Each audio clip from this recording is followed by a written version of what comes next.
Tas notika tīri organiski sākumā veidojot kreklu uz draugiem, un kaut kā tas kļuva aizvien tāds process interesantāk, un arī viņš guva atsaucību, un cilvēki pieprasīja tās lietas, ko es taisīju, un kaut kādā vienā brīdī ar vienu bijušo kolēģi izdomājām, ka varbūt jāizmēģina tas digitālā veidā to visu, pamēģināt uzdrukāt to dizainu uz auduma, un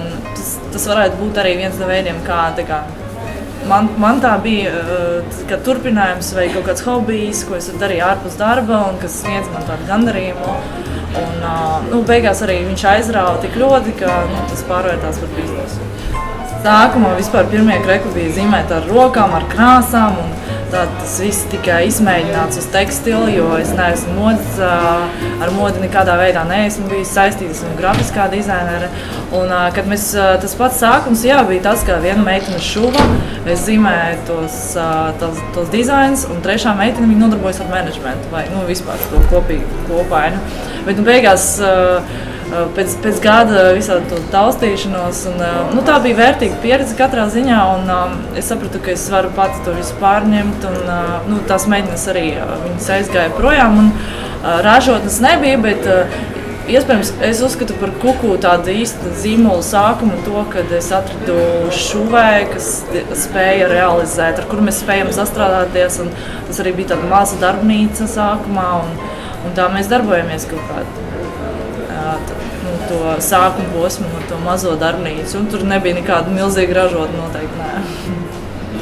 Iespējams, kaut kādā brīdī uzsākot biznesu, tu izkāp ārpus no tās komforta zonas, vai arī vispār tas sākums ir diezgan sarežģīts, smags, jo es paralēli, strādāju vēl savu dienas darbu, lai es varētu nodrošināt to, jo es nezināju, tas bija pilnīgi neparedzams solis. Kad es aizgāju tiešām no darba, tad tas jau sāka pelnīt pats par sevi, un es sapratu, ka es varēšu dzīvot, apmēram, ka tas spēja sevi uzturēt, bet katrā ziņā tagad vienkārši laika gaitā nodrošinot visu to darbību tādā veidā, lai viņi notiktu arī man katru sekundi nesekojot vai katru dienu. Man nav jābūt 8 stundas darbā un nav jāseko līdzi, kas notiek, jo ir kaut kā izveidot tā sistēma, ir kaut kādi darbinieki, kas atbildīgi par šādām un tādām lietām. Līdz ar to tas arī dod tev kaut kādu brīvību. Protams, ja tu mazliet palaidi to visu ārpus savas uzmanības, iespējams, tas varētu arī izjūt jebkurā brīdī. Jebkuram uzņēmumam ir kaut kāda inerce, un katrā ziņā vēl, tu vari to brīvību izmantot kvalitatīvi, lai atpūstos, un arī kvalitatīvi, lai strādātu.